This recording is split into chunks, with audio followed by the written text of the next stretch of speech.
Buksan ang iyong mga mata, gumising na at magsaya. Kalimutan na ang problema, tayo na't magpuri kay Jesus. Buksan ang iyong mga mata, Gumising na at magsaya, kalimutan na ang problema. tayo na't magpuri sa Kanya. Hallelujah, hallelujah, hallelujah, hallelujah,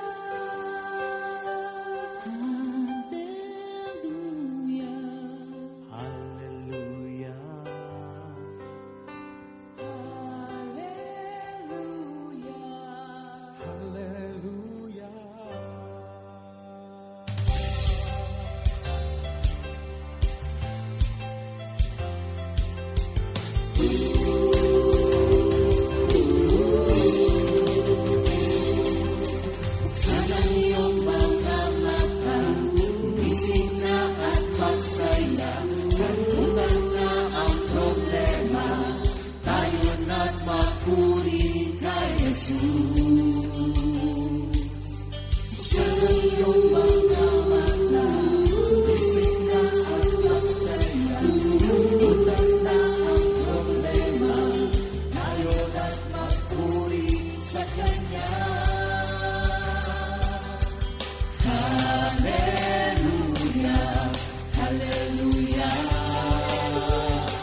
hallelujah, hallelujah.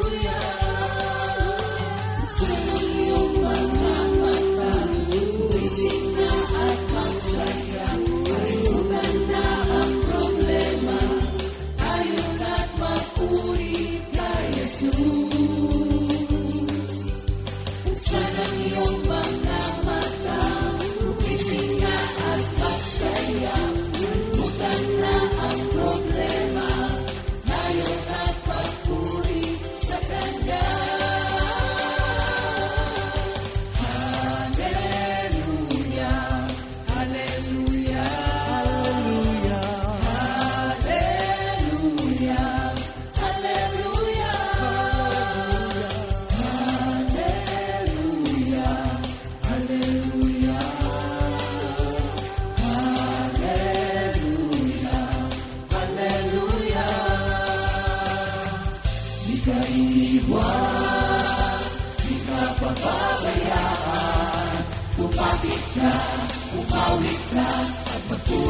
sa Kanya. Buksan ang iyong mga mata, gumising na at magsaya. Kalimutan na ang problema, tayo na't magpuri kay Jesus. Buksan ang iyong mga mata, gumising na at magsaya. Kalimutan na ang problema, tayo na't magpuri sa Kanya. Hallelujah. Hallelujah.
katotohanan, purihin natin ang Diyos.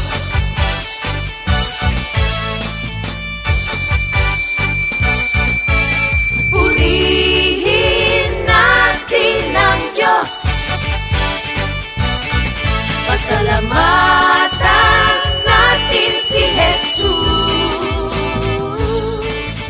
Sa Kanya nagmula ang lahat ng bagay. Purihin natin ang Diyos. Purihin natin ang Diyos. Purihin natin ang Diyos. Pasalamatan natin si Jesus.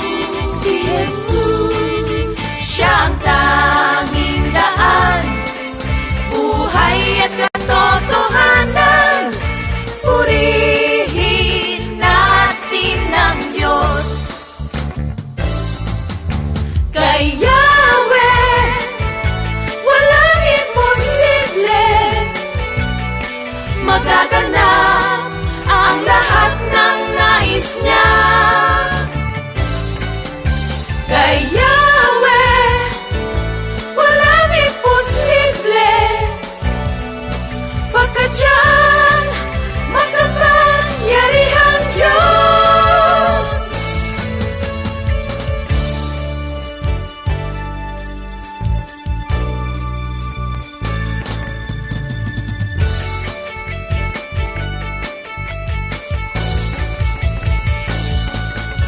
Kay Yahweh, walang imposible. Magaganap ang lahat ng nais niya. Kay Yahweh, walang imposible. Pagkat siyang makapangyarihang Diyos.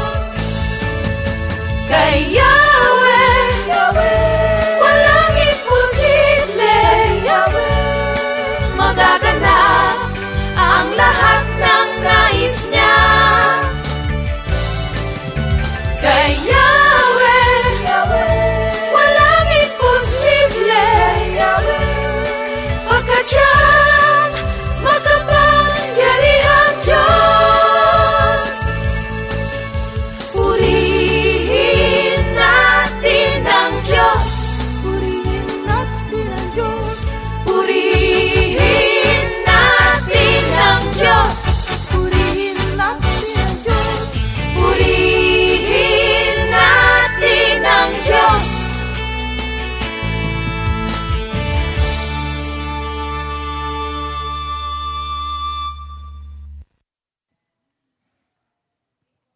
Good morning, Jesus! Good morning, Jesus! Ulitin natin. Good morning, Jesus! Good morning, Jesus! Yan, ang ganda naman pakinggan kasi dami.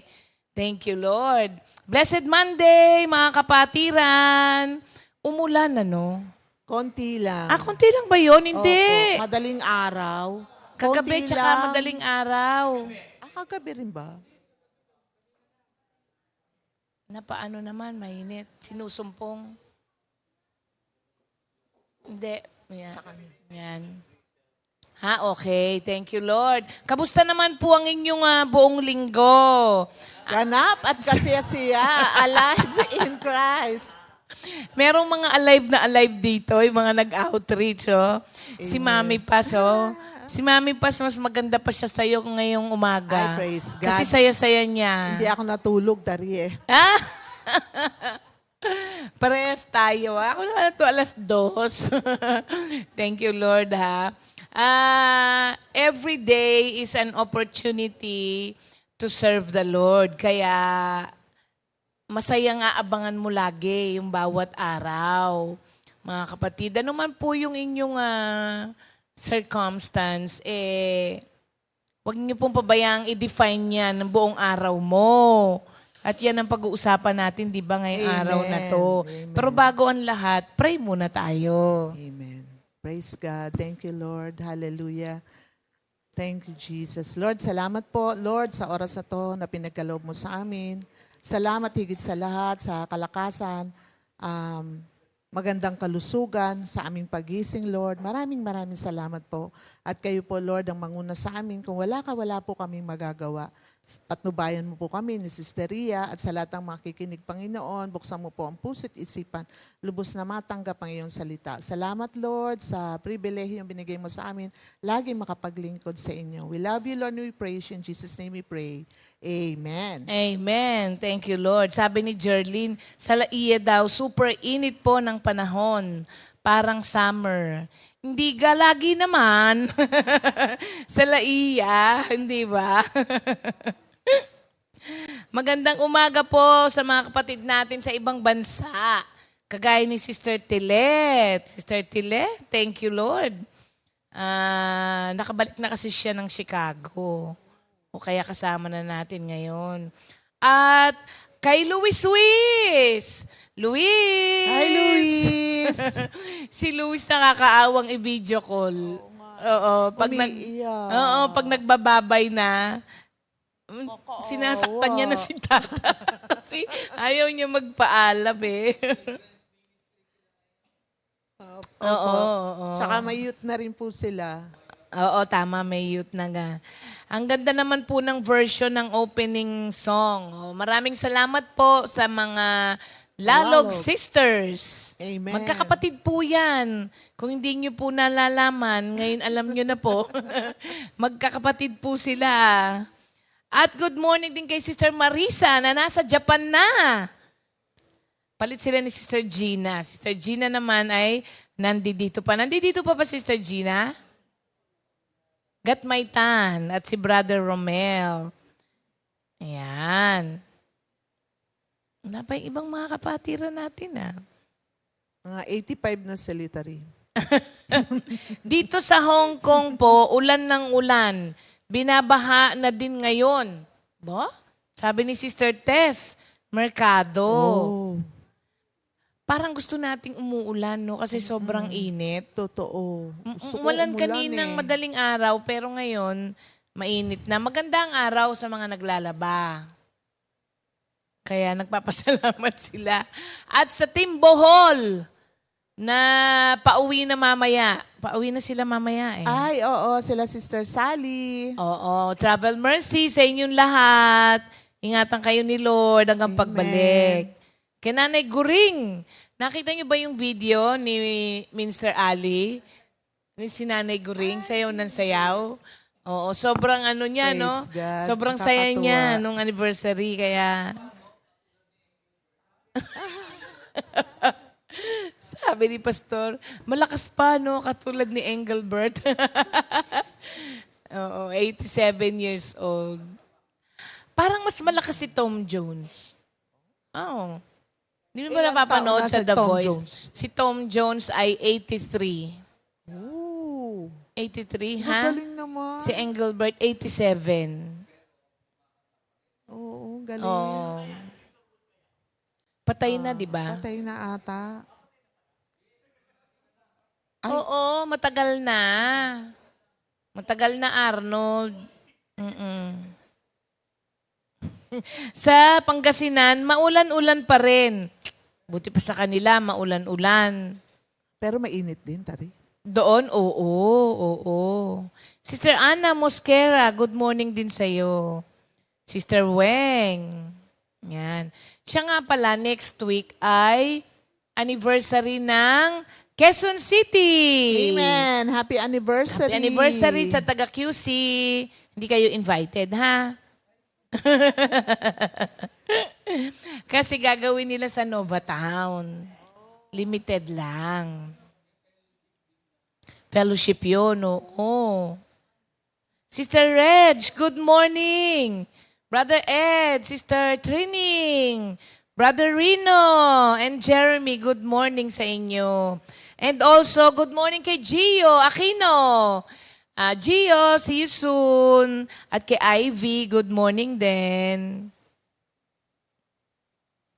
Yan. Thank you, Lord. sa mga kapatid natin. Sa lahat po ng mga kapatiran na nasa kanilang mga trabaho na, magandang umaga din po sa inyo. Pagka Monday, parang napapasarap ba sila ng tulog? May work na, Tarim. Logi naman eh. Good morning din po kay Sister Nora Valdez daw.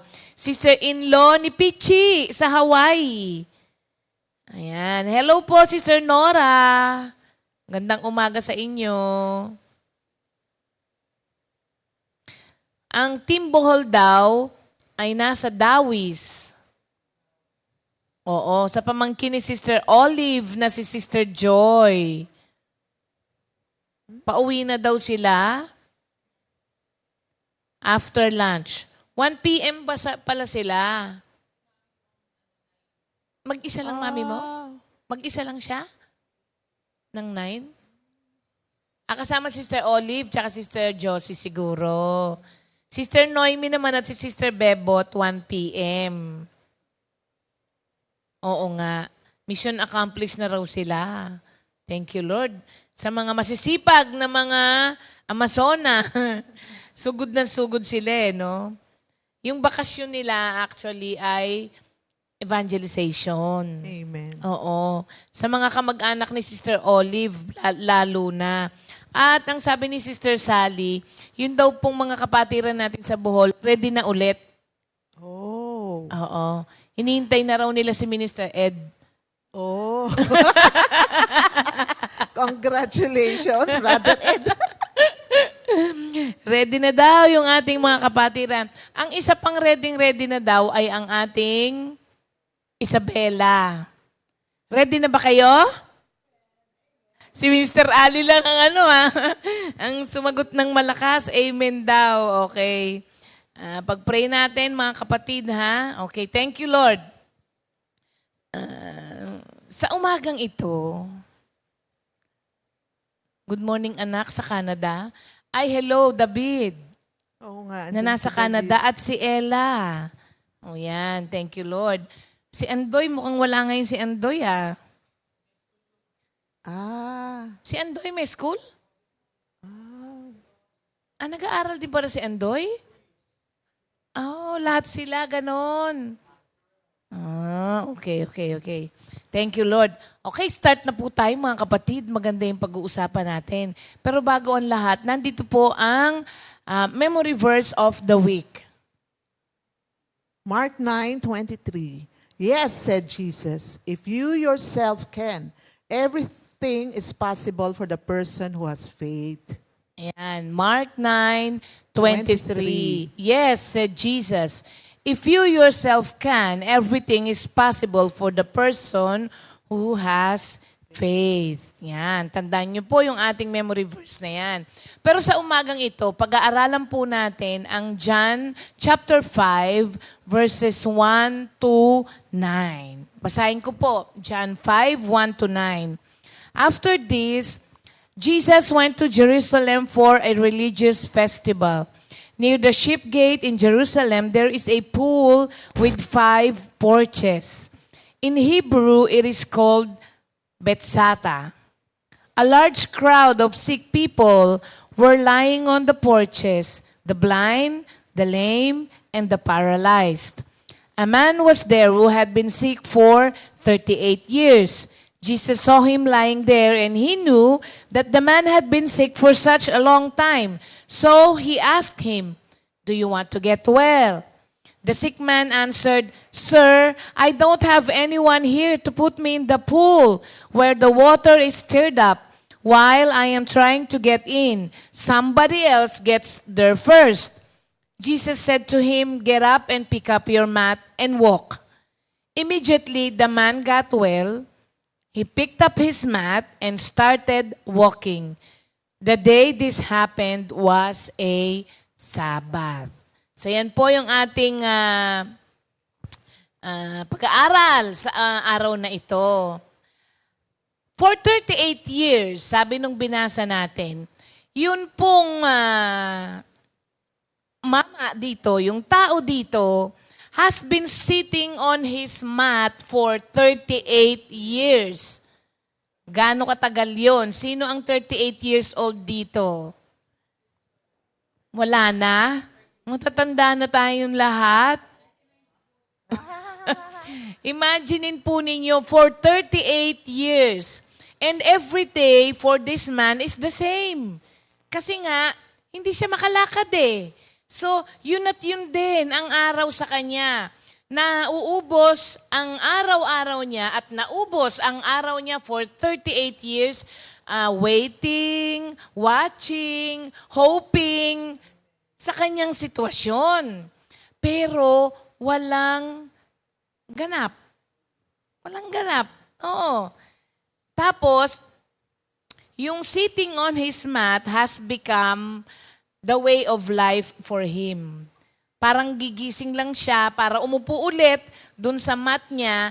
Kasi alam niyo po, yung pool ng Bethsata, ay ang paniwala po nila doon, pag yun ay nagbubbles, merong angel na kinalawkaw yung tubig. Ano yung stir up sa Tagalog?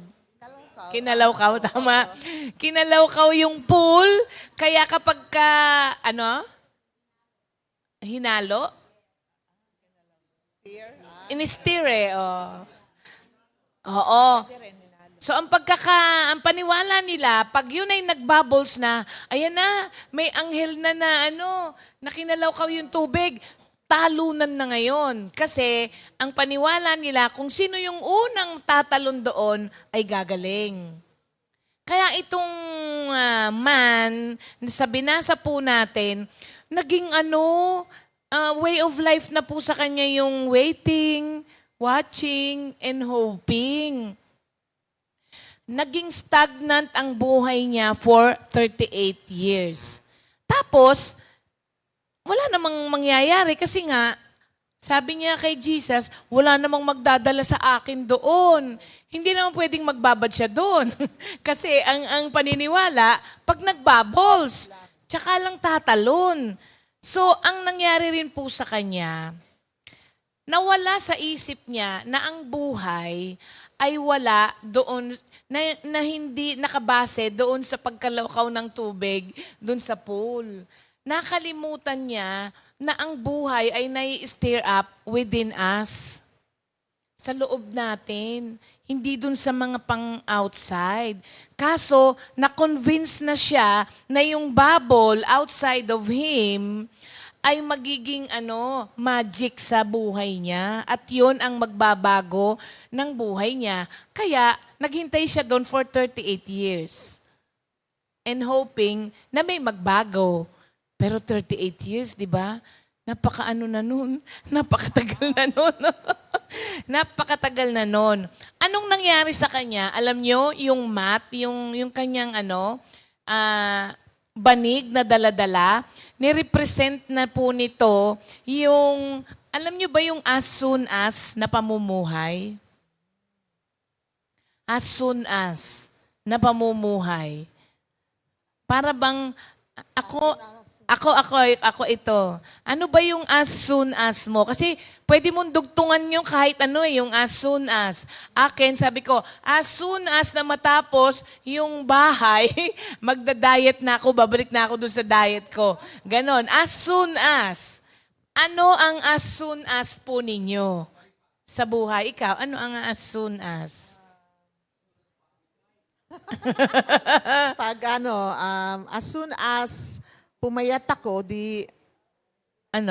susod ko na yung mga damit na gusto ko. Oh, di ba? Yung mga as soon as na yon, ilang taon nang sinasabi ni Beng yon? Forever na. Yon. Nagiging tayo, nako-confine tayo doon sa as soon as natin. Na hindi na natin gagawin kung ano yung mga dapat nating gawin kasi naghihintay tayo nung as soon as natin. Kasi merong mga tao na, mga kabataan, as soon as makagraduate ako, di ba? Mag-start na akong mag-ipon, di ba? As soon as magkaroon ako ng trabaho, di ba? Marami tayong ganyan, as soon as. Sige, ano daw ang as soon as ni Arnold? Arnold! Ano yung as soon as mo? Sabi niya, as soon as magkabuhok ako, tatanggalin ko na tong wig ko. Pwede? Sige, tignan natin si Mami Paz. Mami Paz, ano kaya po ang as soon as ninyo?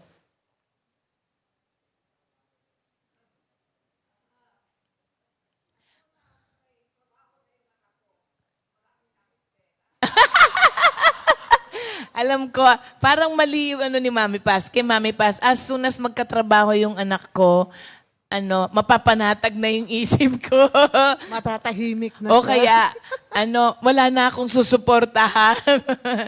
Madami po tayong mga as soon as. Kasi itong mama dito, as soon as na magka-bubbles at may magdala sa akin doon, sabi niya, magbabago ang buhay ko. Pero, mga kapatid, ang totoo po nun, yung pool ng Betsata is an illusion. Illusion. Kasi kino-convince po tayo ng mga ganon sa buhay po natin. Betsata parang siya yung as soon as natin, di ba? So naging illusion siya kasi kinonvince tayo na yung buhay natin is nothing more than our circumstances. Ang ibig mong sabihin nito, para bang pagka may sakit ka na, katapusan mo na. Ganon yung ganon yung kinonvince tayo na kapag halimbawa, pag nagka-cancer ka, wala na, magpaalam ka na sa mga mahal mo sa buhay. Kino-convince po tayo nito na yung life natin is nothing more than our circumstances. Parang sinasabi niya sa'yo, kung ano ka ngayon, yan ka na. Parang asa ka pa. Huwag ka nang umasa. Ganun po ang ginagawa nito sa atin. Tinitrick niya tayo, niloloko niya tayo. It deceives us into believing that ang buhay is found outside of ourselves. Samantalang, ang buhay is within us. Yun ang dapat stir up natin, hindi yung mga pang nasa labas. Oo, wag ka nang maghintay nung as soon as na yan, di ba mga kapatid? Ang dami nating naririnig ng mga ganyan. As soon as nakahanap ako ng trabaho na mataas ang sweldo, magtatrabaho na talaga ako. Nag-end up siya, inabot na siya ng 40 years old, hindi pa siya nagtatrabaho. Napag-iwanan na. Kasi may iniintay siya. As soon as dumating yon, kaso hindi dumating. Kaya na ngayon, paano na ngayon mga kapatid? So, pwede nating i-fill in the blank siyang as soon as na yan yung karugtong niya. Pero, mga kapatid, kapag hindi tayo umalis dyan sa as soon as na pamumuhay na yan, it will put your life on hold. Kasi naghihintay ka sa wala. So, yung pause, hindi push button yung pause button mo, pinindot mo, kaya nakapos ka lang. Habang umaandar ang mundo sa kapaligiran mo, nakapos ka. Walang nangyayari sa'yo. Parang kagaya nung mama, nakaupo ka lang sa banig mo, imprisoned ka by the circumstances of your life. Nakulong ka na. Wala ka nga sa munti, pero may sarili kang kulungan na ginawa mo sa buhay mo. Kaya ang nangyayari, wala ka nang ginawa kung hindi mag-hope sa mga nakikita mo sa paligid na mga kaibigan mo. Buti pa itong mga kaibigan ko may asawa na. Buti pa itong, as soon as nasa kanya ang 5, hinahanap ko sa lalaki. Sasagutin ko na siya. Yan, yung mga as soon as, kaya maraming mga Maraming walang asawa. Walang asawa. As soon as asawa, sabi ko, as soon as dumating ang lalaking maputi, singkit, kasing edad ko, at gwapo, sabi ko, sasagutin ko. Si Pastor yun. Buti na lang hindi ako umupo lang dun sa as soon as ko. Kasi hindi ka sana dumating sa buhay ko. Maaaring dumating ka sa buhay ko pero Nakakulong ako eh, dun sa as soon as ko. Hindi ako lalabas. Hindi ako nakakalabas dun. Ako, Terry? Ano daw as soon as mo kay Jerry? Ay, nako talaga naman. Ang hinahanap ko kasi talaga, Terry, matalino. Okay lang, hindi masyadong pogi, basta matalino, at saka mahal ako. Si Jerry, mahal ako. Yan. Pero matalino din yon. Ang galing nga niya, siya ang mentor ko eh. Baligtad yata eh, pogi. Yun nga lang, pogi. Siya. Baliktad tayo, Tari. Hindi. Bogi si Pastor, ah. Bubinawi mo eh, no? Pogi si Pastor. So, kailangan po nating, we have to get out of our rut. Yung rut, R-U-T, alam niyo po, ang meaning po ng rut is a long and deep track made by the repeated passage of the wheels of vehicle. Alam niyo ba yung lumubog na siya dahil pumunta kayo ng C5, dumaan kayo sa may pinakagitnang lane. Sa track lane, tignan ninyo, maraming rut doon. Hindi daga, ah. R-U-T. Yun yung mga lubak na ginawa na ng palagi ang may dinadaanan. Pero, ang pinag-uusapan nating rut ngayon is a habit or pattern of behavior that has become dull and unproductive but hard to change. Parang bad habit to break, hard habit to break. 'Di ba? So yun po ang rut. Kailangan po nating umalis doon. Pag hindi ka umalis doon, sa Tagalog, ang rut, pag tinignan mo, ay lubak or gulo. Sa madaling maintindihan, gusot. Tama? Pwede rin. Gusot na kinasasangkutan mo. Ayan. Kailangan po nating umalis doon, mga kapatid. Kasi pag hindi po tayo umalis sa rut po natin, ay wala pong, parang kagaya nung binasa natin sa John 5, for 38 years, para ka lamang going through the motion, para kang jogging in place, para ka ring nasa tumba-tumba. It gives you something to do, but it doesn't get you anywhere. May ginagawa ka, pero wala kang nararating. Yun po ang mangyayari pag hindi tayo umalis sa mga gusot na ganyan o lubak or gulo sa buhay po natin, mga kapatid. Wala tayong mararating. Now, ano ba ang dahilan? Bakit po tayo kaya na-stuck? Stuck up tayo minsan dun sa mga rut sa buhay po natin. Ano po kaya ang naging dahilan ba't tayo na-stuck up? Beng? Ayun na yun sa'yo. Ayun sa akin. Akin pala yun. Nalibang ka naman masyado.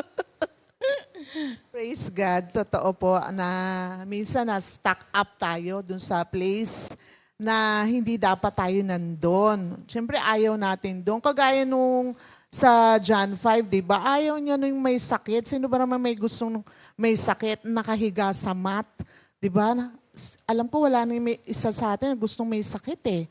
Yun, 38 years siya nakahiga sa mat. Talagang mahirap na kalagayan yun. So, parang na-stuck na siya doon. Di siya makaalis, makagalaw. So, ang ibig sabihin ng stuck, unable to move from a particular position or place or unable to change a situation. So, pwedeng ma-stuck ka sa isang sitwasyon.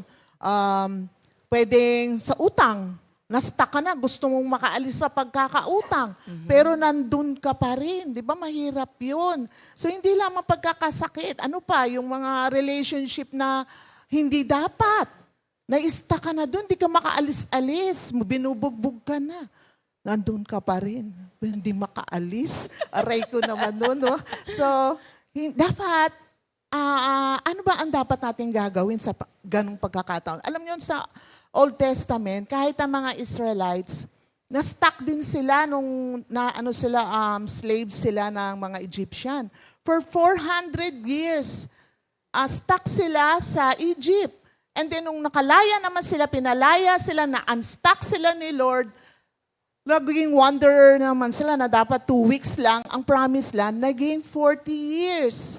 So they were stuck in that situation. That is, yan po ang ibig sabihin ng being stuck. Na nando ka sa place na hindi ka makaalis-alis. So, ano ba ang nais ng Panginoon? Kagaya rin yung nabasa natin sa John 5, di ba? He wants to help us. Kapag nandun ka na sa ganong sitwasyon, ano ang dapat mong gawin? Ano ba ang dapat gawin? Na-stuck ka na sa isang place. Sasabihin natin kay Lord, Lord, help me.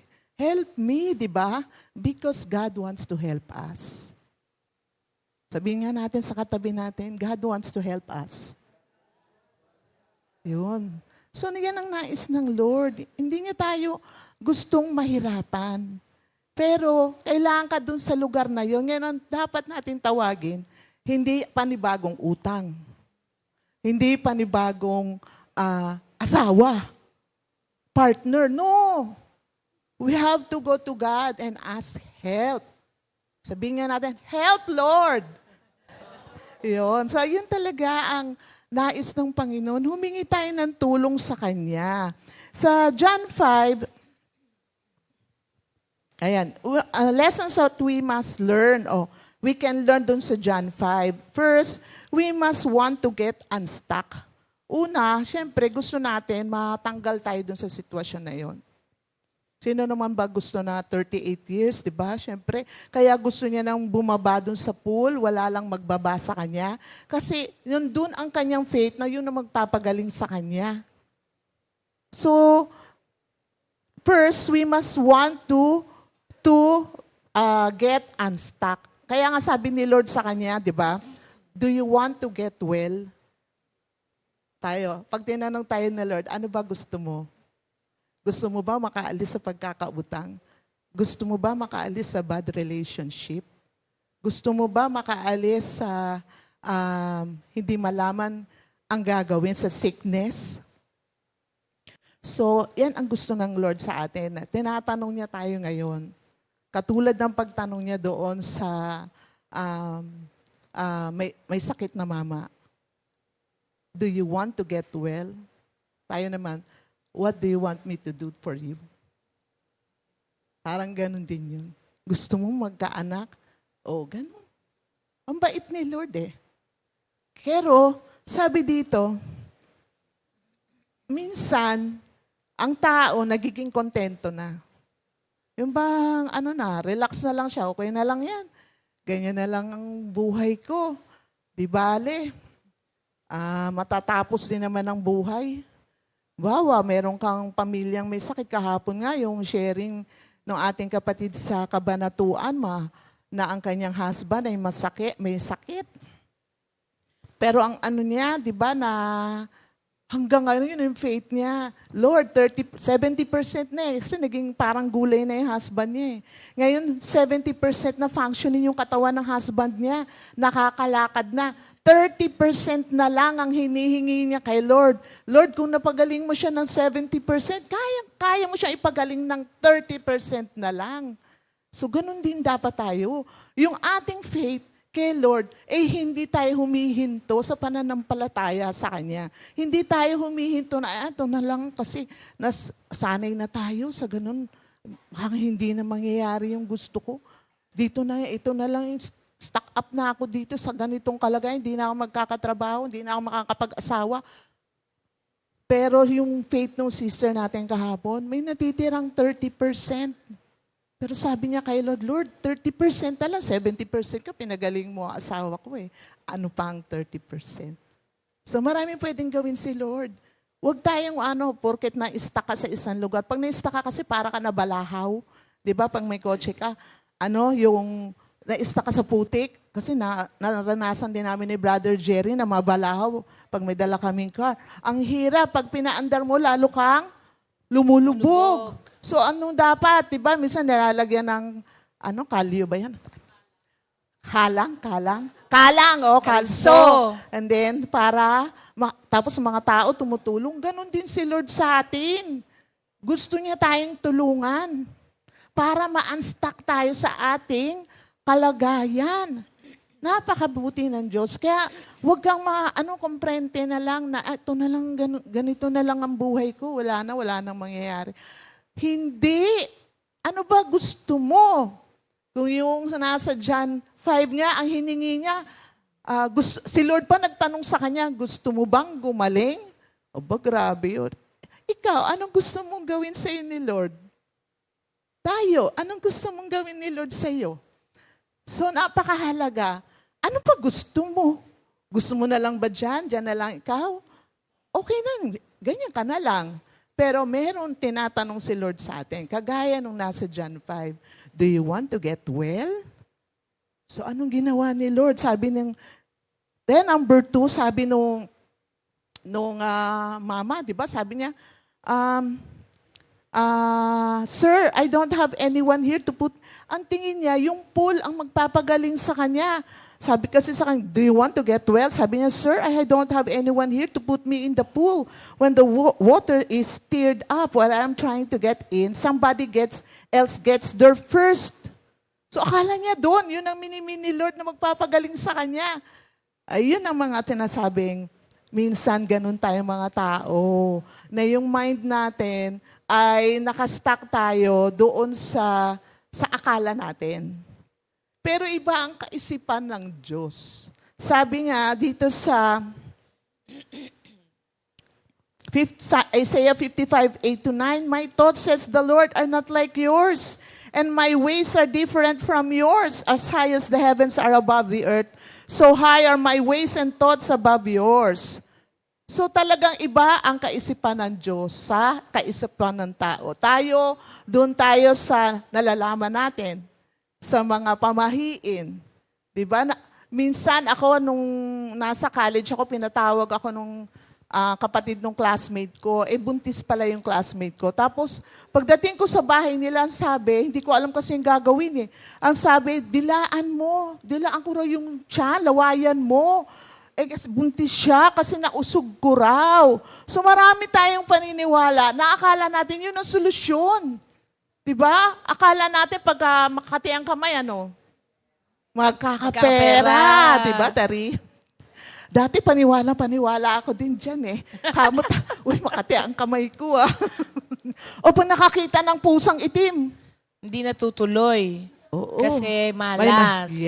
May masamang mangyayari. So marami pa tayo. Pag nahulog ang kutsara, May darating na bisita. bisita. Babae daw. Babae pa. Oo. Pagkatinidor, lalaki.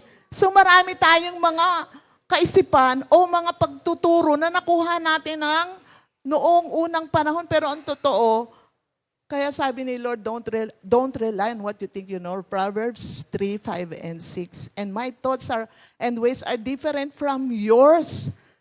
Gusto natin ganito, pero si Lord, ito mas maganda yung plano ng Diyos. So mas maganda ang plano niya. Kaya doon tayo sa kanyang kalooban, doon tayo.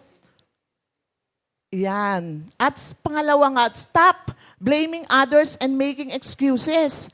So katulad nung wala kasing, sabi nung sa John 5, wala kasing tumutulong sa akin, walang magbaba sa akin sa pool. Sabi niya doon sa John 5, di ba? Walang bumababa. So he start blaming others, walang tumutulong sa kanya, ibaba siya sa pool. So sabi katulad din sa Genesis, di ba, si Adam, nung sinabi niya na biniblame niya si Eve naman din biniblame ang serpent. Minsan tayo, biniblame natin. Pag na-stuck tayo sa isang lugar, biniblame natin. Minsan kapwa natin, minsan asawa natin, pamilya natin, minsan ang gobyerno. So walang tigil na kaka-blame. Pero hindi yan ang nais ng Panginoon. Ang nais niya, sa Kanya tayo tumingin, sa Kanya tayo hihingi ng tulong para ma-unstuck tayo, para maalis tayo sa hindi magandang kalagayan. And then number 3, obey the Lord. Jesus said, get up, pick up your mat, and walk. So iba si Lord. Sinasabi niya, hindi yan ang pamamaraan ko sa pulang pagpapagaling sa iyo. Tumayo ka, pick up your mat, maglakad ka. So ganun din sa atin. Huwag tayong mag-rely sa ating isip. Iba ang plano ng Diyos sa plano natin. Iba ang pamamaraan ng Diyos sa pamamaraan natin. Matuto tayong sumunod sa kanyang instruction, makinig, sumunod sa kanyang instruction. So may magandang plano ang Panginoon sa ating lahat. Ang nais niya lang ay magtiwala tayo sa Kanya, makinig, sumunod. Kagaya nung yung tao na may sakit. Kalain mo, hindi niya naman kilala si Lord. Pero tumayo siya, sumunod siya sa instruction ni Lord at siya ay gumaling. So, kagaya din kaya kailangan yung mga nakuha natin sa nakaraan natin, mga pagtuturong hindi naangkop sa salita ng Diyos, dapat talaga pinipili na natin ang ating iisipin, ang ating imemeditate, ang ating paniniwalaan. Kagaya ni Saint Paul, sabi niya, di ba, siya, Pariseo. Siya ay Pariseo. Pero, din siya, persecutor of the Christians. Pero paano siya na-unstuck sa ganong kalagayan? Di ba, may sarili siya, nag-aral siya ng law eh. Nag-aral siya, pero naalis siya doon. Noong sa road to Damascus, sa Acts 9, nung nagkaroon ng bright light, nung nabulag siya, at ang Diyos ay nakipag-usap sa kanya. Mula noon, sabi niya, I consider it all mere garbage. Lahat nung kanya natutunan, wala. Ganon din sa atin. Dapat yung mga i-unlearn natin, yung mga nakuha natin nung unang panahon. Mga paniniwala natin na minsan naandun pa rin sa atin pag nakakita ng mga kung ano-ano, mga laway, may usog pa, i-unlearn na. Kasi hindi po ito ang nais ng Panginoon.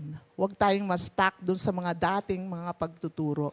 Kagaya ni San Pablo, sabi niya, I consider it all mere garbage. Ngayon, ang nais niya lamang ay makilala si Kristo. Ganon din tayo. Ang nais lamang natin, makilala ang Diyos at masunod ang kanyang kalooban. Amen. Thank you, Lord. Opo, Steria. Bilis ko. Okay na pala siya noon. Ayan. Thank you, Lord. Alam niyo po, mga kapatid, tayo po kasing mga tao, meron tayong tendency na mag-settle sa ating mga sitwasyon. Kasi ayaw nating na-disrupt yung habit na nagawa na natin. Ayaw nating baguhin yung mga routines sa buhay natin. Kasi we are creatures of habit eh. Lahat ng tao are creatures of habit. Kaya lang minsan, bad na yung habit, pero ayaw nating i-break. Amen. Ayaw nating i-break. At kapag ka ikaw ay nasa ganitong napaka-frustrating ng sitwasyon, di ba mga kapatid? Pero nakakatuwa itong approach nga ni Lord. Ang mamaya titignan ko ulit yung yung sinabi ni Sister Beng, no? Ang unang pamamaraan para po tayo makaalis dito sa mga lubak-lubak sa buhay natin o yung mga gulo sa buhay natin, kailangan po maging honest tayo sa ating sitwasyon. Ano ba ang kalagayan mo ngayon? Si pag hindi mo sinagot yan honestly, walang magtatanggal sa'yo doon. Okay ka naman pala eh. Wala ka naman palang problema eh. So, kailangan maging honest tayo kung nasaan ka ngayon. Tignan mo yung sabi ni Sister Beng kanina, parang kung titignan mo, napaka-insensitive naman ng tanong ni Lord. Hindi ba? Alam naman ni Lord kung anong gusto nung mama eh. Pero ba't niya tinanong na, do you want to get well? Kung ikaw yung titingin, syempre gusto nun, kaya nga na-stuck siya dun, 38 years lang siyang nandun eh. Pero iba ang tingin ng Diyos. Sabi niya, do you want to get well? Kasi, tingnan ninyo, ang sagot lang dapat dun, yes. Pero ano sinagot niya? Kasi naman, walang magdadala sa akin dun eh, mga ganun eh. Hindi naman yun ang tinatanong sa kanya eh. Ang tinatanong sa kanya, gusto mo bang gumaling? So, nakita ng Diyos yung imprisonment ng mga rat sa buhay po natin na kailangan niyang tanungin yung lalaki if you want to get well. Yes lang ang sagot dun eh. Pero ang dami niyang excuses na ginawa. Maaaring yung circumstance mo that you are in right now, bibigyan ka niya talaga ng mga valid na excuses kung bakit hindi mo yun magawa. Kaya lang, nakita ng Diyos sa kanya na, oo, ayan na yung sitwasyon mo. Ibig sabihin, do you want to get well? Gagawin mo ba ang lahat para maalis ka dyan? Kasi merong mga tao, minsan, sasabihin niya, Sister Ree, kasi ganito yung sitwasyon ko, nga, bla bla bla bla bla bla. Sasabihin mo sa kanya kung ano yung dapat niyang gawin, hindi niya gagawin. Kahit na alam niya na yun yung paraan para maalis siya doon, hindi niya gagawin. Hindi niya gagawin. Halimbawa, alam mong mataas ang BP mo. Hindi ba? Sa mataas ang BP, kailangan galaw-galaw. Di ba? Saka bawal mga pagkain. Bawal kang matulog ng late. Bawal kang cellphone ng cellphone. Kain ng kain ng Bawal baboy. kang kain ng kain tapos tulog ka ng tulog. Alam mo yung bawal. Pag tinanong mo yon, sabihin mo, gusto mo bang gumaling? Sagot niya lagi, oo naman. Pero ayaw naman niyang gawin yung mga bagay na makakapagpagaling sa kanya. So, parang kung titignan mo, insensitive naman ng Diyos, tanungin, do you want to get well? Kasi alam ng Diyos yun. Gusto mo minsan na mawala ka doon, pero ayaw mong gawin yung dapat mong gawin para maalis ka doon. Paulit-ulit, lagi po nating sinasabi to, kung gusto mong may magbago sa sitwasyon mo, kailangan may baguhin ka. Dahil ang sabi ni Einstein, kalokohan, insanity, hindi kalokohan. Kabaliwan. Kabaliwan, yung naghahangad ka na may mabago sa sitwasyon mo, pero ginagawa mo pa rin yung dati mong ginagawa. Kabaliwan daw po yun, mga kapatid. Gusto mong may mabago sa sitwasyon mo, pero wala kang gustong baguhin. Ay, naku, mga kapatid. Palagay ko maski si Lord walang magagawa sa iyo kasi ikaw mismo ayaw mo. And stop waiting for ideal circumstances. Yan tayo eh. Kaya na-stuck tayo ng matagal sa lugar natin. Naghihintay tayo. Tingnan mo, bago ka magpasalamat sa Diyos, maghihintay ka muna na umayos ang sitwasyon mo. Pwede ka namang magpasalamat kahit di pa umaayos ang sitwasyon mo. Alam nyo kung bakit hindi makapagpasalamat minsan, naghihintay pa, yung as soon as maayos tong aking kalagayan, a-attend na ako. As soon as ma-solve tong problema ko, makikita mo na ako dyan. So, ano ang indikasyon po nun? Ang indikasyon nun, ang focus mo nasa sitwasyon mo, wala sa Diyos mo. Kaya naghihintay ka munang mabago ang sitwasyon mo bago mo masunod ang kalooban ng Diyos. Kasi alam nyo, wala talagang mangyayari dun sa mama kasi yung competition doon sa pool na yon was so fierce, yung mahigpit ang competition doon. Kaya nga, inabot siya ng 38 years eh. Kasi lagi siyang nauunahan. Ganyan po ang mangyayari sa atin. Mapag-iiwanan pa tayo kapag inintay po natin. Kasi alam nyo, circumstances will not heal yung mga withered legs niya. Hindi po yun ang mag-heal sa kanya. Kaya lang, maraming mga tao remain in a spiritual and emotional rut because inilagay po nila ang pananampalataya nila sa sitwasyon kesa sa Savior. When you put your faith in your situation rather than the Savior, ay, magbilang ka na ng matagal na panahon, walang mangyayari sa'yo doon. So if you wait for circumstances to get well before taking a step out of your rut, mga kapatid, you will remain frustrated. for a very long time kasi naghihintay ka pang may mabago.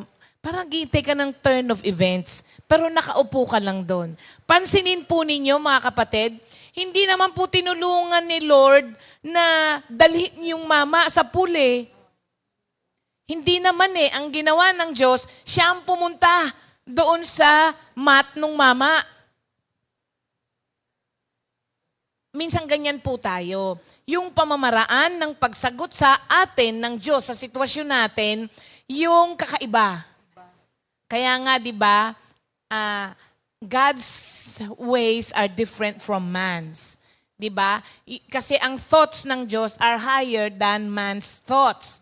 So, minsan, ang akala natin, ay, pag ginawa ng Diyos ito, magiging okay na sa akin. Kaso hindi pala yun ang pamamaraan. Siguro yung na-expect nung mama, dadalhin siya ni Lord doon sa pag nagbubbles na yung pool. Akala niya siguro dadalhin niya yung doon. Pero hindi. Pinuntahan siya ng Diyos. Jesus came to him on his mat. Tapos, ang ginawa niya, hindi niya masinabing, iwanan mo yung mat mo, tumayo ka. Hindi. Ang sabi niya, pick up your mat. Diba? Stand up, pick up your mat, sabi niya ganon, tapos, and walk. Hindi niya sinabing, get off your mat, iwanan mo na yung mat mo. Hindi. Anong ibig sabihin nun?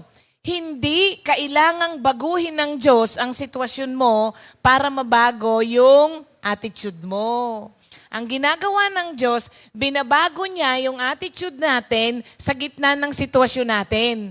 Kaya kahit hindi ka pa maalis, kahit di mawala yung bukol mo, may magbabago sa sitwasyon mo kasi pumunta ang Diyos sa sitwasyon mo. Hindi niya tinanggal yung sitwasyon mo. Actually, pinapick up pa ng Diyos yung mat. Ibig sabihin, parang medyo matatagalan ka pa dyan sa kinalalagyan mo. Pero may pag-asa ka ng daladala ngayon. So hindi kailangan baguhin ng Diyos ang sitwasyon natin, mga kapatid. Kailangan lang po tayong kausapin ng Diyos sa gitna ng sitwasyon natin para may mabago. Tanyo, mga kapatid, no? Hindi mo naman kailangan.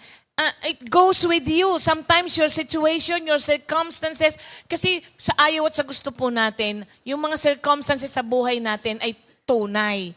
Kahit ikaw pa ay Kristiyano. Kaya nga, ayaw ko po nung nagsasabi na, halimbawa sasabihin, sister, may cancer ako eh. Wala yan! Hindi, meron siya. Meron, may cancer siya. Huwag mong sabihin, wala yan. Meron. Pero, hindi ka dun magdudwell. Marami kasi in denial. Wala ka naman palang cancer. Anong pinagpe-pray mo para pagalingin kita? Wala ka naman pala. Wala yan. Siguro, pinapalakas lang natin yung faith natin, pero hindi yung ganong pamamaraan eh. Kasi ang faith po, lalong lumalakas pag in-acknowledge mo na meron kang ganon, pero kayang-kaya ng Diyos na tanggalin yun. Amen. Hindi kailangang alisin agad ng Diyos yun para lamang lumakas ka, mga kapatid. Doon nga umaandar ang pananampalataya natin eh. Sa ground zero, yung parang nandiyan ka na, tapos wala ka nang aasahan na tulong, tapos biglang darating. Ayun, mga kapatid. So, do not deny your circumstances, nor deny other people's circumstances. Kasi minsan minimenos natin yung kalagayan ng ibang tao. Ito naman, para kang hindi Kristiyano, hindi, wag ganun. Kasi pag ikaw kaya ang nandun sa ganung kalagayan, tapos sinabihan ka ng, wala lang yan. Di ba sasabihin mo, napaka-insensitive nitong taong to? Meron nga eh. Di ba? So, ibahin naman natin yung approach natin. At, ang pinakamaganda, trust Jesus immediately. Kahit hindi niya baguhin ang sitwasyon mo, trust Him immediately. Ang gagawin niya, He will change you, not your circumstance. Amen. He will change you. Kasi, tatawagin ka niya sa panibagong pag-iisip, sa panibagong pananaw, sa panibagong paggawa. Oo, iibahin niya yung iyong pananalita. Minsan, Mas malala pa sitwasyon mo kaysa sa ibang tao, pero kung magsalita ka, Sister Irene, kahapon. Si Sister Pinky, kahapon. Naku, pag nakita niyo po si Brother Rafi, magugulat kayo kung saan kinukuha ni Sister Irene yung mga sinasabi niya kahapon. Pag nakita niyo po si Brother Rafi, pero ibang klase yung pananalita. Anong ibig sabihin doon? May nabago sa kanila. Pananaw nila, pananalita nila, pag-iisip nila, pananampalataya nila, yun ang nabago. And when we stand and rise to that new kind of life na nadiskubre natin, dahil sa pananampalataya natin kay Lord, your circumstances somehow started changing. Nag-start silang mag-change kasi may nagbago sa'yo. Nagiging manageable. Yung mga mabibigat na kalagayan mo, na ma-manage mo na. Kasi you engage with them in a different perspective, in a different position. Dati, dinadaganan ka ng sitwasyon mo. Ngayon, nasa taas ka na. Kaya tinitignan mo na lamang kung ano yung gagawin ng Diyos. Ang nangyari doon, mga kapatid, pinalaya ka sa pagkakakulong mo doon sa sitwasyon mo. Pinalaya ka sa kulungan. Yung dating stagnant na tubig, nagbubble siya, pero this time, nagbubble siya ng new life. So, napakaikli lamang ng command na binigay ng Diyos doon sa may sakit na naghihintay ng 38 years para sa bula, sa pool. Tapos, napakaikling command ang sinabi ng Diyos sa kanya, tumayo ka, pick up your mat, and walk. Napakadali. Kung tutuusin siguro kung ikaw yung 38 years naghihintay, dali-dali lang pala. Yun lang pala. Kaya nga, di ba, lagi nating nababanggit, just say the word. Pagka sumatin tayo ng misa noon, just say the word and I will be healed. Salita lang pala, mga kapatid. Salita lang. Ngayon, ang ating tungkulin ngayon, mga kapatid, kung ikaw ay nasa rut, your active participation is needed. Yung active participation mo is needed. Unang-una, your active faith is needed. And then your active participation para i-apply mo yung faith mo, na active faith mo, is needed.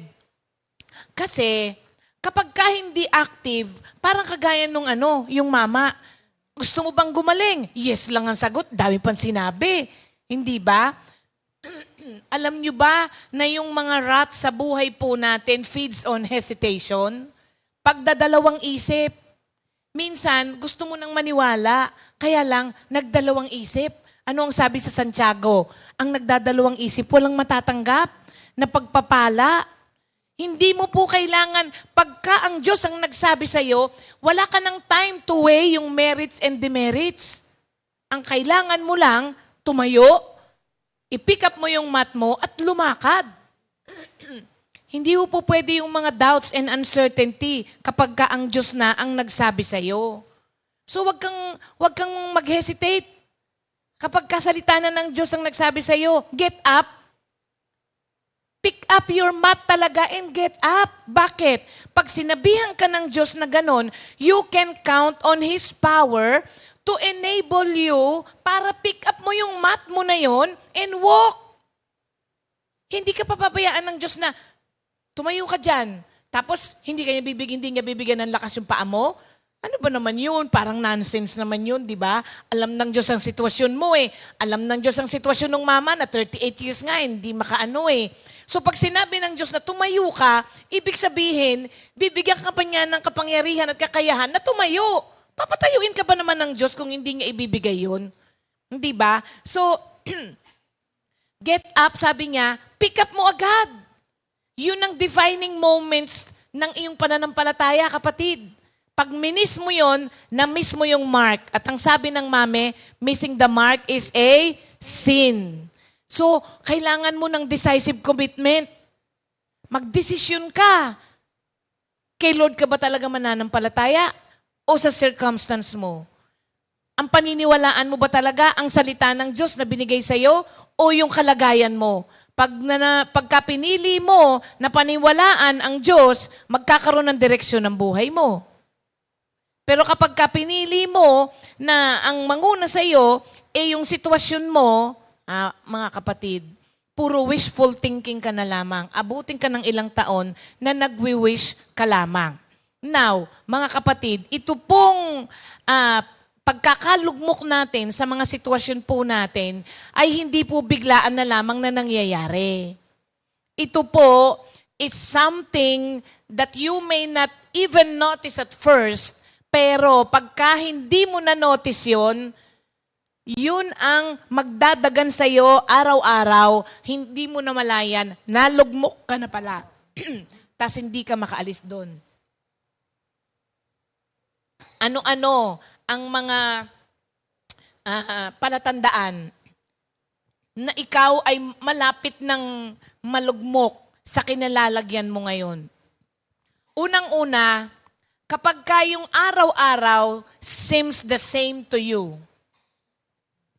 Ito na naman aking hinihintay sa taon na nagdaan, parang kung kailan lang.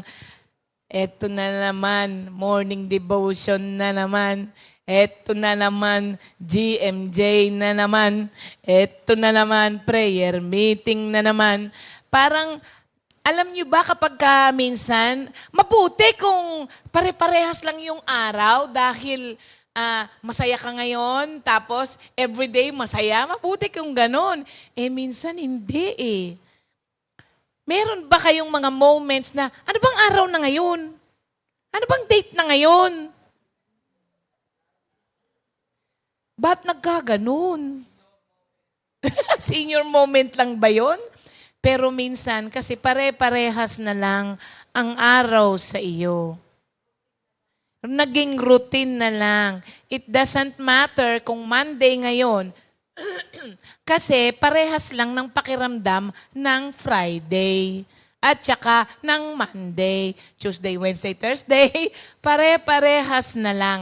Even Sunday, pare-parehas na lang. Kaya minsan, walang kaibahan ang linggo. Para lang siyang ordinary day. Samantalang kahapon, alam niyo po ba na pinupuno ng Diyos ang buong linggo natin para pagdating ng Sabbath day ay punong-puno ng pasasalamat ang puso natin?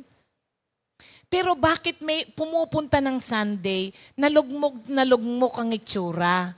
Walang ginawa ang Diyos sa'yo sa buong linggo na pwede mong ipagpasalamat? Sabi nga ni Sister Maribik, yung nagising ka lang napakalaking pasasalamat. Pero sa'yo, every day is the same. Mga kapatid, pag gano'n na po ang paningin natin, medyo nag-uumpisa na pong mag-build up yung mga circumstances sa buhay natin na magpipin down na sa atin sa kinalalagyan natin. Yung isa naman, you feel like you're just trying to get through the day. Anong oras na ba? Ganon. Anong oras na ba? Sa 5:00. Diyos ko, may ilang oras pa ako. Para sa trabaho, anong oras na ba? Wala ba bang 5:00? Naku, Diyos ko. Pag ganyan pong pagtatrabaho nyo, madodouble jeopardy kayo. Pagod na kayo sa ginagawa ninyo, lalo pa po kayong napapagod sa pagkainip ninyo at pagkainis ninyo dahil ayaw nyo namang magtrabaho pero kailangang nandun kayo. Naku po. Ang saklap na buhay niyan, mga kapatid. Ang goal mo lamang, matapos tong araw na to. Matapos lang tong araw na to, okay na ako. Are you sure? Okay ka na pag natapos tong araw na to? Hindi kaya pag natapos tong araw na to, tapos ka na rin?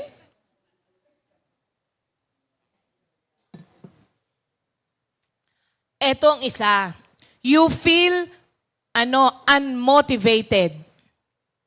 Wala nang gana. Wala nang nagmo-motivate sa'yo. Kaya pagdating mo sa GMJ, tulog ka pa rin. Sabi na, alala ko yung sabi ni Sister Maring dati, tulok na ang Diyos, gising pa kayo. Sabing gano'n. Yung sa mga ano daw, sa mga uma-attend ng mga prayer meeting, kasi minsan kahit ginagabi ka na, attend ka pa rin. Sabi nung asawa niya, tulok na ang Diyos, gising pa kayo. Sabing gano'n. Kaso, mali ngayon. Gising na ang Diyos, tulok ka pa rin. Gising na ang Diyos, tulog ka pa rin. Bakit? Wala nang nagmamotivate sa'yo. Mga kapatid, kawawa naman. Alam nyo, pagka ganito na yung pakiramdam, do something that will motivate you. Sabi niya, wala nga akong motivation to do something.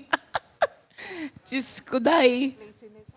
Oo, wala na talagang mangyayari sa'yo.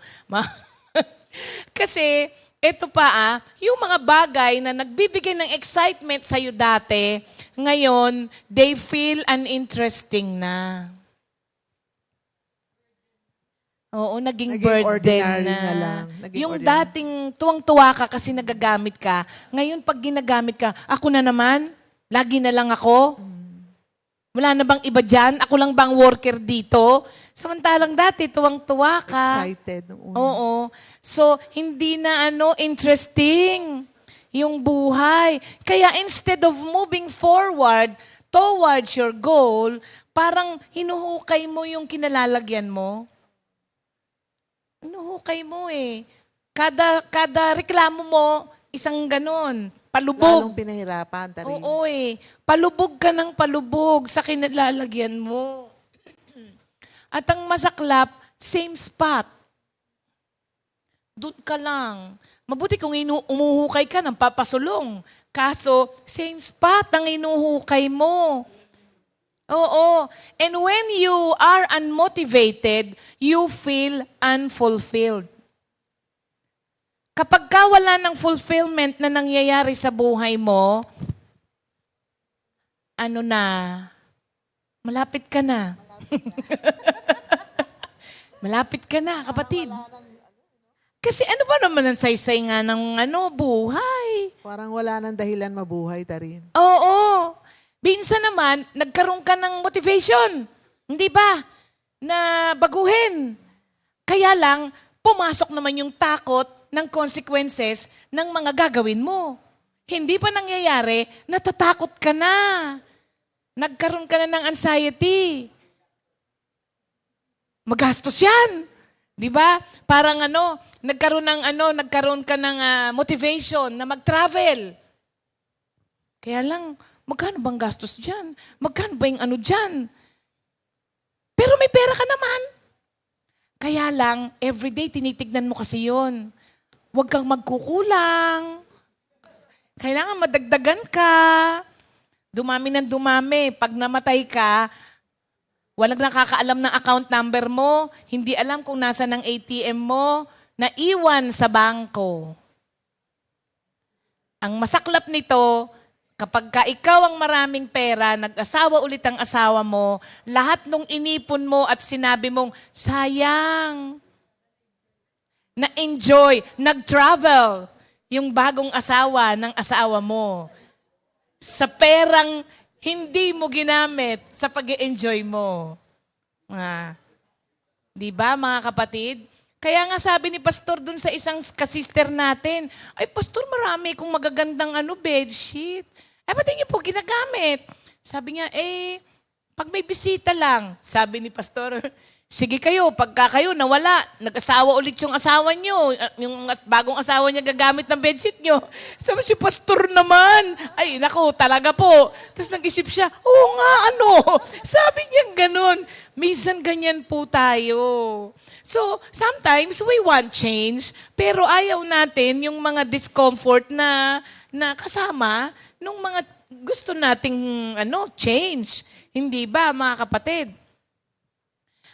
Alam natin minsan na pag nagbago tayo, magbabago yung mga bagay. Hindi ba? Kaya lang, gustong-gusto nating dumidikit doon sa status quo natin dahil kapag ka nag-stick ka doon sa status quo mo, wala kang risk, wala kang pain na mararanasan. Bakit? Sanay na ako dito Okay na ako dito. Baka mamaya pagka umalis pa ako dito, ganito pa yung mangyari sa akin. So, mga kapatid, ang atin pong buhay ay punong-puno ng mga uka-uka. Hindi po yan mawawala. At napakadaling malaglag sa mga uka-uka ng buhay. Napakadali, mga kapatid. At napakahirap umalis doon. Lalong-lalo na kung na-injured ka na nung nalaglag ka doon. Pwede kang malaglag sa mga lubak-lubak, sa trabaho, maski sa bahay, mga kapatid. May mga anak, di na lumalabas ng kwarto. May mga anak, ayaw magtrabaho, nasa bahay lang. Tumanda na, nandun lang. Pwede kang ma-stuck dyan. Pwede ka rin ma-stuck sa church. Pwede ka rin ma-stuck sa church. Uma-attend ka lang dahil may fear ka na kapag ka umalis ka, hindi ka na pagpapalain, may mangyayaring masama sa'yo, ganon. Kaya, nandiyan ka pa rin. Pero, para ka nang si mahal. Nagkakaedad ka lang, pero Bansot. hindi ka lumalaki. So, wag natin po yan, mga kapatid, na pabayaan na mangyari sa atin. Kasi, kawawang kinalalagyan, yung nasa lubak-lubak ka ng buhay, na meron ka namang pamamaraan para makaalis doon, pero pinangatawanan mo na. Yun ang mas masakit doon. May mga tao, alam naman nila na kailangan nilang umalis doon, pero pinapangatawanan na lang nila. Sige, pangatawanan mo yan. Kung gusto mong dyan ka na lang, pangatawanan mo yan. Pero kung gusto mong may mangyari, your active participation is needed. Amen. Amen. Thank you, Lord. Lunes na Lunes, ano? Mga kapatid, Lunes na Lunes, pasasayahin po ng isang birthday celebrant ang inyong Monday. Kasi biro mo, dapat birthday niya, pinasasaya natin siya. Pero, birthday na birthday niya, pasasayahin niya tayo. Pero batiin muna natin, along with other celebrants, ang mga may birthday today. Happy birthday kay Sister Isabel Canindo. Happy birthday, Camille Nokum. And happy birthday kay Brother Bong Banwa!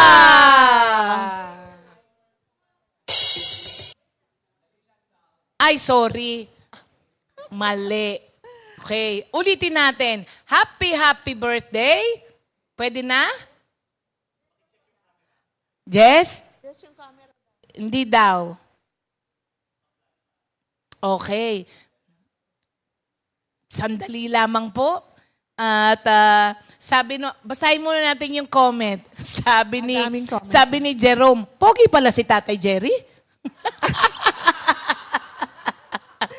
Ikaw talaga, Jerome. Sabi naman ni Farah, bakit tumawa?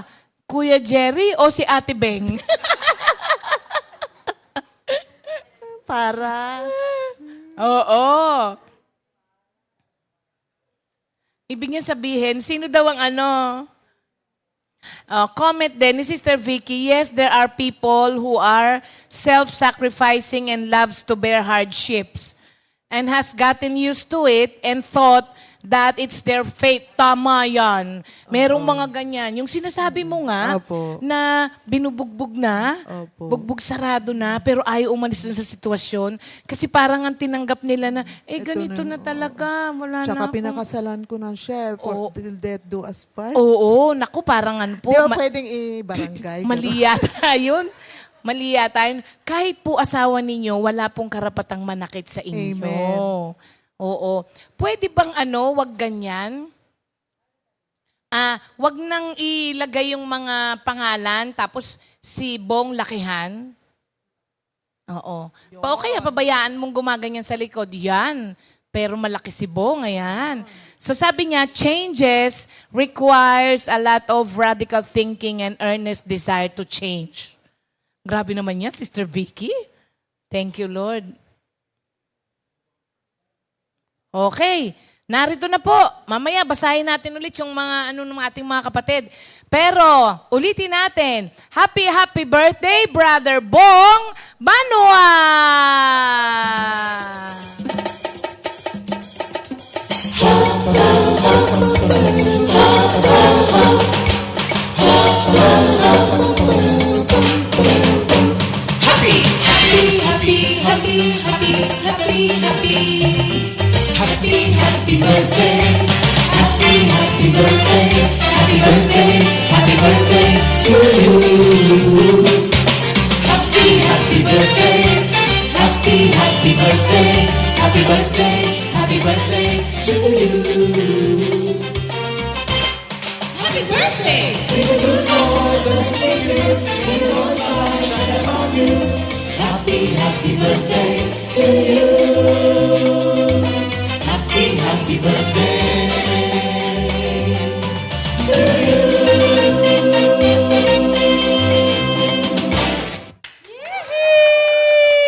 Happy birthday kay Brother Bong!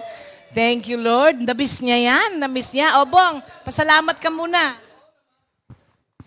Good morning, Jesus. Thank you, Lord. Maraming salamat, Panginoon. Kahapon pa lang talagang sobra yung aking clan. Akala ko ako ang magsusurprise sa kanila. Sila ang nag-surprise talaga sa akin. Bagamat yung iba hindi nakarating. Thank you, Lord.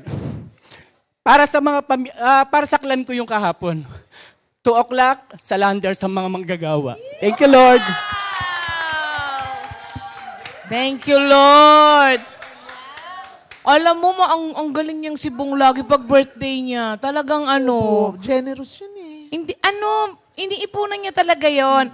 Para po sa hindi nakakaalam kung bakit nagiging emotional si Bong pagdating sa clan niya, kung kayo po ay nakarinig nung sharing niya, dati pag dumarating siya sa bahay, kulang na lang ipagtabuyan siya. Sasabihin, ayun na naman si Bong. Diba? Kulang na lang isara yung pinto. Pero ngayon, mahal na siya lahat ng angkan niya. Kaya nagiging emotional siya. Kahapon, Sakla niya. hindi ako nakarating, Bong. Kung alam ko lang, sana sa'yo na ako nagpunta. Oo, thank you, Lord. Ayan, happy birthday, Bong. At salamat dahil papakainin mo kami. Amen. Sabi ni Sister Farah, when it comes to being stuck, sabi niya, is it not that sometimes people are stuck not because they want it, but what causes us to get stuck? Attitudes or thinking we hold the root cause? Yan. May point ka dyan. Yung mga realidad natin sa mga circumstances natin, yung mga circumstances natin ay realidad natin. Ibig sabihin, hindi natin sila ini-ignore. Hindi nila, tinatanggap natin. Pero ang hindi maganda kapag dinefine na ng circumstances mo yung kahihinatnan mo. Tama ka ron. You allow it. Oo. Totoo naman minsan mahirap ang buhay. Pero kahit magngangawa ka, hindi aayos yan. Kasi, yun na nga, take your focus off of your situation, tapos i-focus mo siya doon sa may magagawa sa iyong situation. Hindi dahil sa dinideny mo na meron kang hindi magandang... Hindi mo pwedeng i-deny yan kasi yan ang realidad eh. May sakit ka, may nangyayari sa'yo, meron kang asawang nambubugbog, meron kang anak na pasaway. Hindi mo pwedeng itanggi yan. Mga realidad yan. Even Christians, dumadanas ng ganyan. Pero ang kailangan mong gawin, huwag mong hayaan na yung circumstances mo ang mag-define nung magiging kahihinatnan mo. Magiging ikaw. Oo. Wag, mga kapatid. Kasi minsan na-stuck na sila yung mga hate feelings sa parents. At biniblame nila yung parents nila for who they are today. Ganon. Kaya po napaka-importante talaga na meron kang salita ng Diyos na pinanghawakan kasi kung wala wala kang pupuntahan pagka may mga pangangailangan ka na ganyan. Yan, mga kapatid. Meron pa ba?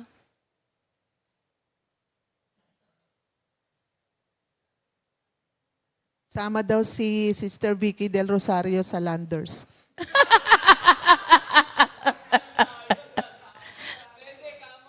Pwede raw po, Sir Vicky. Ayan. True, Sister Farah. Totoo yan. Totoo yan. Minsan, kaya ka tinatanong ng Diyos, do you want to get well? Yun nga yung sabi ko sa kanina, many people want to get well.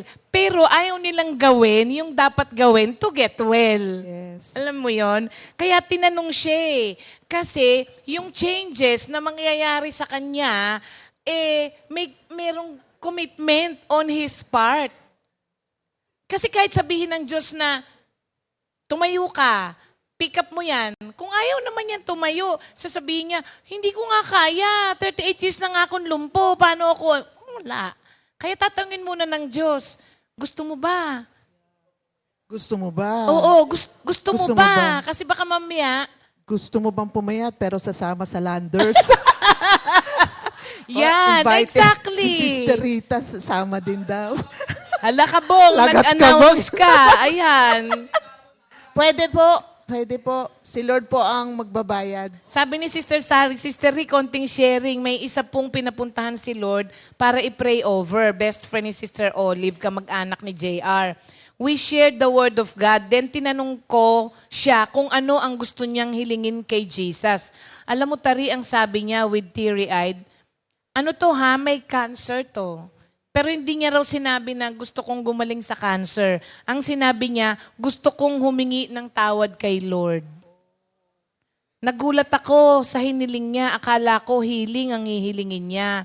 At alam ko, nagsimula na ang healing sa kanyang buhay. Amen. Sabi niya, spiritual healing. Nagsimula muna sa spiritual healing. Thank you, Lord, no? Amen. Minsan nga parang, Minsan ano lang yung may ano ka lang pala, guilt. oo. Loss of gratitude is the beginning of discontent, is it not? It is, Sister Farah. Totoo yan. Oo. And loss of gratitude also is the beginning of, yung walang joy sa buhay. Loss of gratitude. Sabi ni Sister Babe, sometimes we compromise with God. Puro if. Kung gagawin ito, if lang daw ng if. Sometimes akala natin, pang-emergency lang tayo tatawag if needed. Pagkatapos na i-grant, nawawala na. Tama po naman. Sister Minda, umalis na po ako sa lubak-lubak. Unti-unti na pong naayos. Bagamat Amen. mahirap, pero alam ko, gabay ako ni Lord para sa tamang makinis na daan. Amen. Maganda yun ha. Sir Minda Makinis Manyares. na daan. Wala na? Wala, puro happy birthday na. Puro happy birthday na kay Happy Bong. birthday kay Brother Bong. Saan Oo. daw yung Landers? Susunod si Sister Maraming Rita. landers, hindi namin sasabihin sa inyo. Saan ang Hulaan nyo. Sa lahat po ng mga gustong sumama, hulaan Hulaan nyo daw po. kung saang landers kami pupunta. Pag nahulaan nyo, makakakain kayo. Si Pastor sinabi Hindi na. naman narinig eh. Wow, mag-alala. Di bali, babayaran naman ni Pastor eh. Oo Pagka nga ano. naman. Okay lang naman kay Pastor yun. Oo. Oo. Amen. So Para mga masaya. kapatid, paalam na po kami dahil magre-ready kami pagpunta namin ng Landers. Amen. See you. Ay! Meron tayo, Tari. We will end up, syempre, with the repeat new song of the week, His Love is Eternal by... Minister Mario Garcia. Ayan. God bless po, God mga bless kapatid. everyone.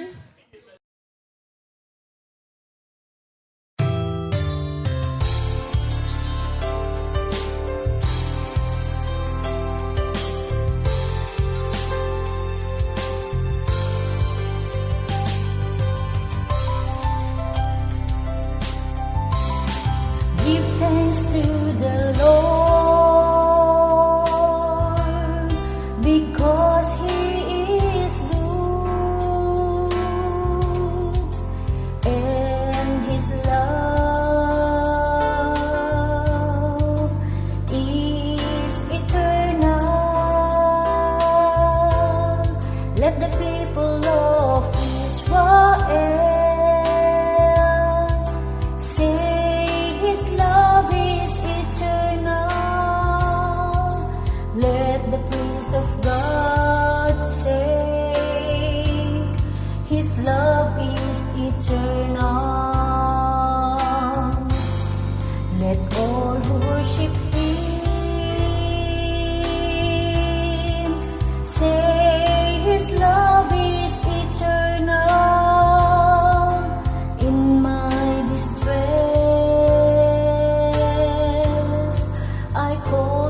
and His love is eternal.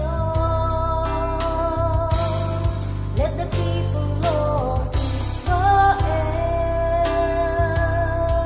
say His love is eternal. Let the praise of God say His love is eternal. Let all who worship Him say His love is eternal. In my distress, I call to the Lord. He answered me and set me free. The Lord is with me. I will not be afraid. What can anyone do to me? It is the Lord who helps me, and I will see my enemies defeated. The Lord makes me powerful and strong. He has saved me. The Lord has saved me. He answered me and set me free. The Lord is with me. I will not be afraid. What can anyone do to me? It is the Lord who helps me, and I will see my enemies defeated. The Lord makes me powerful and strong. He has saved me. The Lord has saved me. He has saved me. The Lord has saved me. He has saved me. The Lord has saved me.